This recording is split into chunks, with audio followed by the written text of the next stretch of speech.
What's going on? 22 here with my bi-weekly pulls and reviews. I've got a giant stack here, so lots of reading that I had to do. So let's go ahead and let's get started with this Batman 151.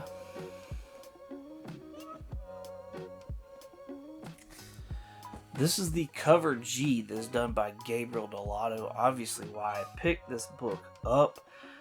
Fantastic cover. Love the trade dress that is going along with it as well. This is an Absolute Power tie-in with the first story in here, written by Chip Zdarsky and drawn by Mike Hawthorne. It is entitled Into the Unknown. Batman recruits Catwoman on a Mission Impossible-esque style task, which is to steal the Mother Box from Amanda Waller.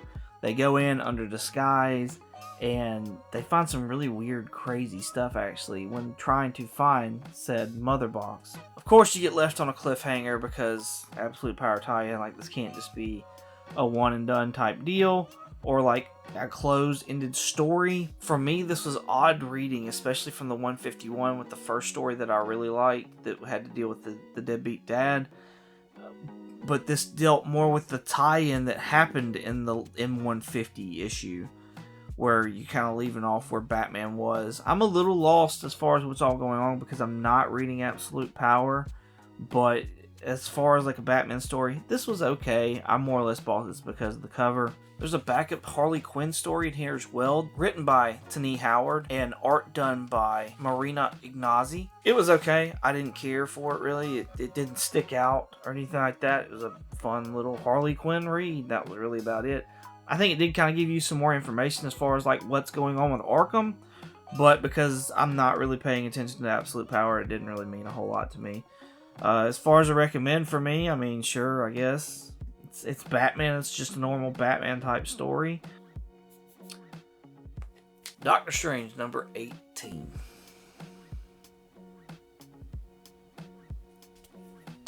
Now this is the cover A that's done by Alex Ross. I've been picking up all these cover A's from Alex Ross. They're fantastic. I love when he did the Iron Man run that was previous to this as well. Awesome, awesome stuff. This is written by Jed MacKay, of course, the star for Marvel right now. Art done by Pascal Ferry. The story in this is called Deathless. This is my favorite book. Out of everything that I'm reading right now, this is my favorite book, and because Blood Hunt is over, we got back to Doctor Strange and Clea. Love this book. We're dealing with the consequences of Blood Hunt. Doctor Strange is no longer the Sorcerer Supreme. That title is now held by Doctor Doom. And it was done the same way that Doctor Strange passed the title over to Clea. And so, like I said, Doctor Strange is having to deal with his consequences with that, going to confront Doom, but not actually confronting Doom because Doom has a giant dome over Latveria. I love the relationship between Clea and Doctor Strange. I told the Mrs. the other day, I said, if you asked me to read something that I absolutely loved, I would get the trade, the complete volume, whatever, of this Doctor Strange run, and I would hand this to her because I think she would thoroughly enjoy this.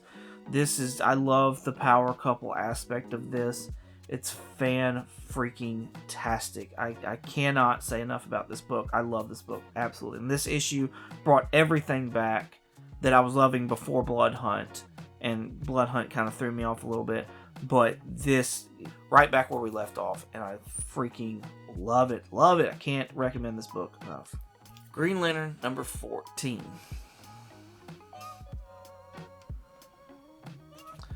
Now this is the A cover done by Ariel Collin. This has got the main story written by Jeremy Adams, artwork done by Fernando Pasarin. The story in this is called Escape from Gamora Island. We left off where he saw all the supers and the villains like toys, their utilities, their weapons are getting moved, and so this is Hal trying to get his ring back. And he winds up having to fight guards. It's a really fun story, Hal's side of it. We also touch base on Alan Scott. I forgot to mention this is an Absolute Power tie-in as well. and Alan Scott is trying to get in the head of this Green Lantern Bizarro or Metalo, whatever it is, robot. Also, we catch up with, I'm blanking on her name, Hal Jordan's would-be always girlfriend. Completely forgot her name. Anyways, we catch up with her. She's safe, and she's with the heroes that are kind of left over in another area. I was lost on her completely lost on. Last time I saw her, she was Star Sapphire, and then a Waller came in to kidnap him. So I'm completely lost on her story and what's going on there. Alan, they kind of touched on him in the previous issue, but I still don't know everything. But it's evident he got captured, and then they explain a little bit that he let himself get captured as well. Hal, I feel like caught up on his, and I feel like they were doing a good job with Hal. So Jeremy Adams is awesome. I can't wait for this to hopefully, kind of be like the Jed McKay Doctor Strange, and once Absolute Power is done and over with, then we get back to things of normal. And, because I've been loving this Green Lantern book. It's been fantastic. There's also a backup story in here called The Shadow Lanterns that's done by Mark Guggenheim and written by him, and artwork by Derek Robertson.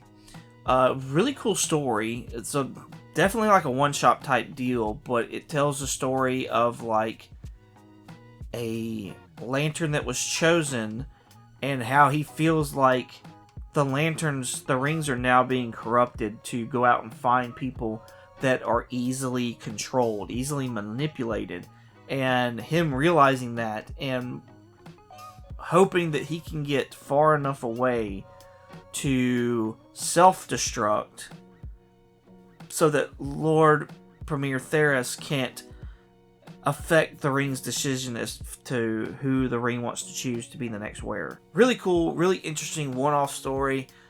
I definitely say if you pick this up, definitely give that one a read. It was really good. And I just hope you enjoy it. House of Secrets 92. This is the facsimile edition, of course, because it's foil.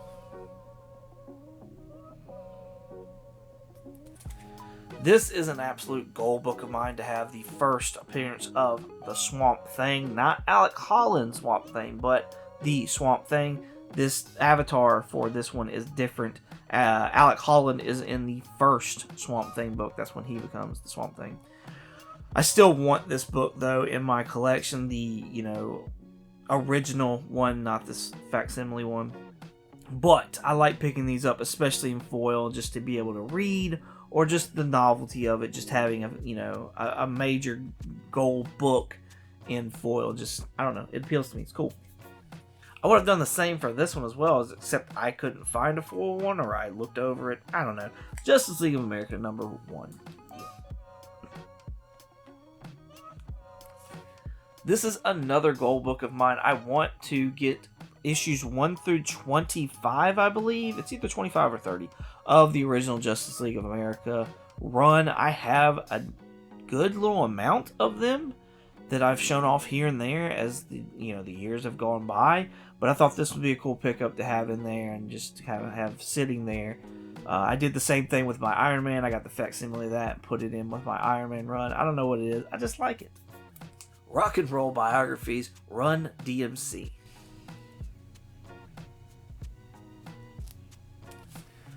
Written by Greg Boucher.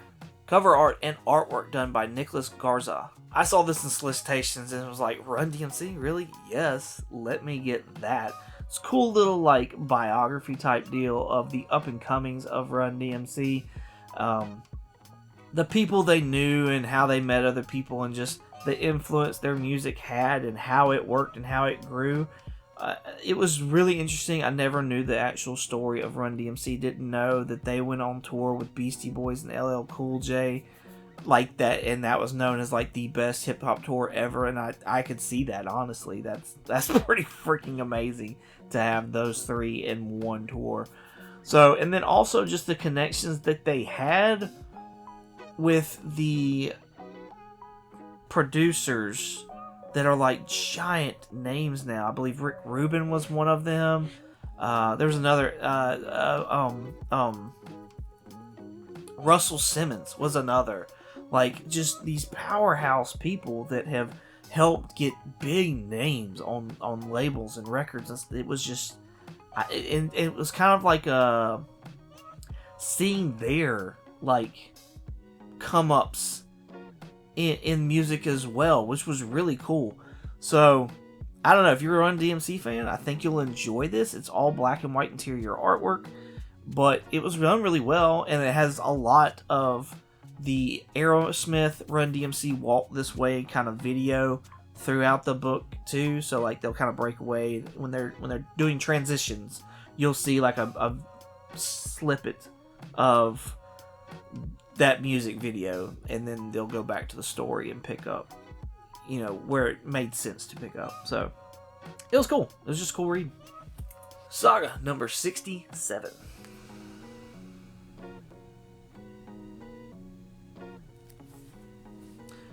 Story done by Brian K. Vaughan, artwork by Fiona Staples. I have not read any more of this since they took the hiatus, the several years hiatus, at when they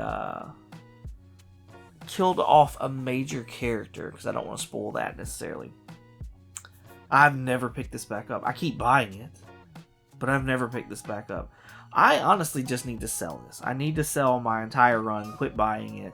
So if you or anybody out there knows somebody who is interested in the entire volume of Saga, I'm saying 1 through 67, I have them, and I will sell them. Now, number 1 is a 3rd or 5th printing. I think it's 5th. I have to look at that. But all the rest of it's first printings. So, Teenage Mutant Ninja Turtles, The Night Watcher, number 1.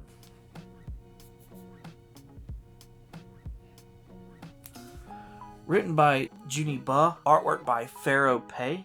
This is, I guess, the reveal of who the Watcher is. I never got the Free Comic Day book, so I don't know if they revealed it in that. I would assume they didn't, because as you're reading the first of this, they kind of keep it a secret until the very end. And should I spoil that? Should I not spoil that? I'm not going to spoil that, because I don't like this book. I'm going to spoil it because I don't like this book. I don't recommend this book. So what's going on is apparently there was a bomb that was let off somewhere, and has turned a city or people into mutants, and they're kind of being segregated. And the Night Watcher is trying to handle a criminal, and they're doing, you know, they're breaking away and interviewing these people and how the mutants are affecting their lives. It seems like a political social piece, and I'm just gonna be honest, I'm honestly just tired of that. Like, if we're not to a point right now where we realize that judging people by the way they look and stuff like that is bad, then there's no fucking hope for us, honestly. There's not. Here's my problem. I live in Alabama. I've lived in Alabama pretty much my entire life. I don't see that stuff around here. And I'm not saying that it's not in other places. I'm not saying that it's not in other cultures or anything like that. What I'm saying is for me personally, I don't see this stuff. This does not pertain to me. It doesn't. And I don't care to read it. I feel like we're beating dead horses at this point in time. So I can't recommend this book. I can't.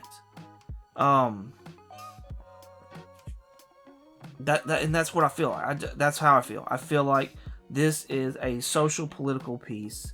And I know that some people don't like politics in their comics. I think that there is somewhat of a place for it if it fits the character and what that character stands for. Then, like, I get it.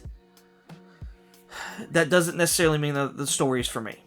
That doesn't necessarily mean the story affects me. And this story does not. This story's not for me. It doesn't affect me. If you're into that kind of stuff, yo, pick this up and read it. Otherwise, this is a total skip for me. I don't care about who the Night Watcher is, the reveal. I didn't care. Because I don't care about that turtle. So, yeah. There you go. Venom War number 1.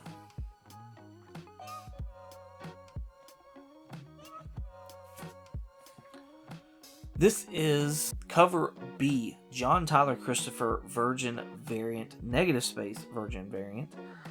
I picked this up because I knew it was a John Tyler Christopher negative space variant. That's the only reason I picked this up.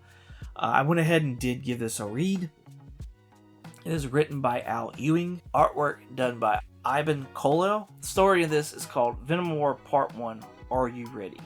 I like that this gave kind of a starting off place, an origin story, if you will, for the symbiote itself, Venom, and how it went from, a previous host that was an alien, and they looked like they were Kree, almost, to Peter Parker, to Eddie Brock, and then down the a bunch of other people that I didn't know about, on to Dylan, and then how it's left Dylan, and how the symbiote's all I am is trouble. All I've ever done is bad things, and I don't want to be that way anymore.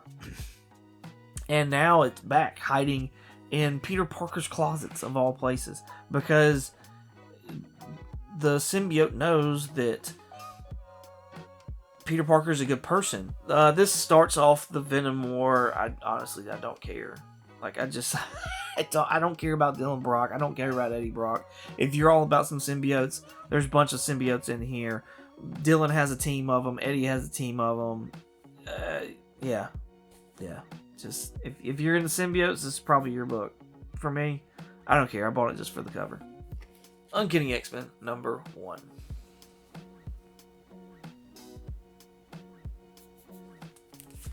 This is the cover C, done by John Tyler Christopher. Of course, it is again the negative space Virgin variant with Jubilee on the cover. Fantastic cover, I think. I love the paint that's going on. It's on the front and the back as well, which I thought was really cool.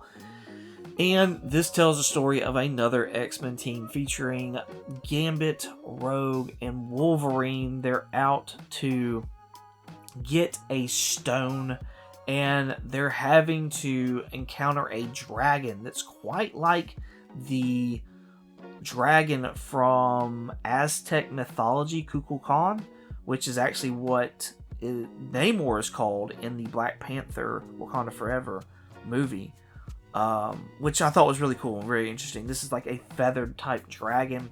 It's really crazy. It's creepy. It's cool. So they fight this dragon off to get this gem. I love this team. I love the Gambit Rogue team right here. There's no Jubilee at all in this book, so beware of that if you're a Jubilee fan.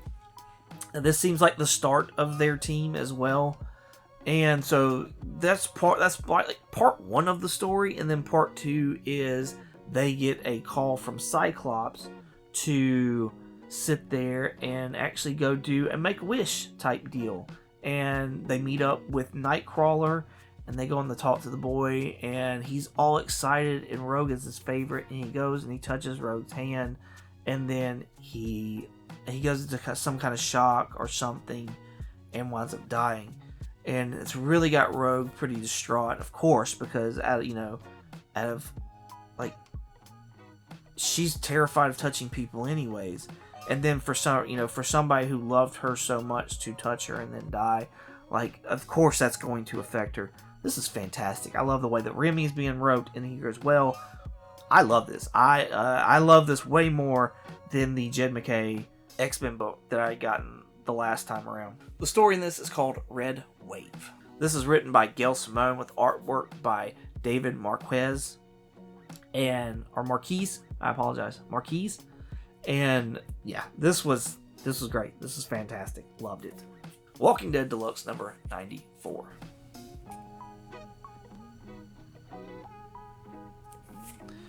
This is the B cover done by Charlie Adler and Dave McKeag. Of course, it just fits the A cover from the original volume, and that's why I picked it up. Next up is a back issue. It's not part of my submission haul, but it does get delivered with it. This is Tony Stark Iron Man number 1.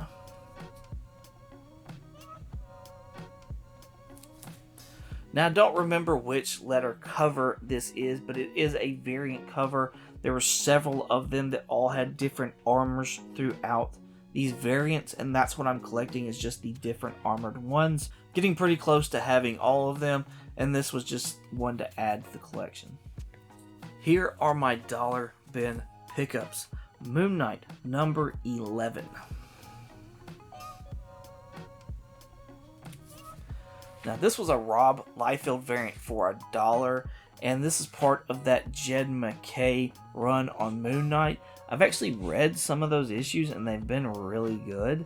And so, because I've loved Doctor Strange in the way that he's wrote Doctor Strange, and I liked several of the Moon Knight issues that I did read by Jed MacKay, I've decided that I do want to start picking up this volume of Moon Knight to see if I enjoy it or not. So when this one came around, it's a fantastic cover for $1. I was like, yes, absolutely, let's get that. Ultimate Comics Spider-Man number 24.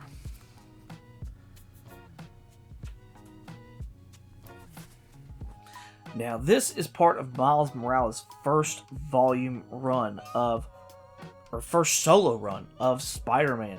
So anytime I ever see any of these issues for $1, I pick them up every single time. I already have a full run of it in my personal collection because I was buying it as it was coming out, and I've kept it. I read it as it was coming out as well, and I've kept it all these years. So I may swap some of these out if they're better condition than my PC, but other than that, I don't care what condition they are. I think these, my opinion, do what you will, but my opinion is, if ever I find these for $2 or less, I'm picking them up every single time because I think they are a solid pickup to have for, either your PC. I felt like it was a good story, but also for spec purposes. Like, if we ever got a Miles Morales in the MCU, I think any of those issues from the first volume of his solo, his first solo volume, are going to go up in value. And so I always, I don't care the condition. I do not care. I will pick them up every single time. That is my bi-weekly pickups and reviews. Thank y'all so much for watching. Let me know down in the comments what you are reading and what your thoughts are on any of these books that you may have read. You can find me on the Comically Comics podcast every Monday on all podcatchers, including Spotify and Apple Podcasts. You can also find me on Instagram, eBay, and Shortbox at 22_comics. Once again, thank y'all so much for watching, and as always, y'all have a good one.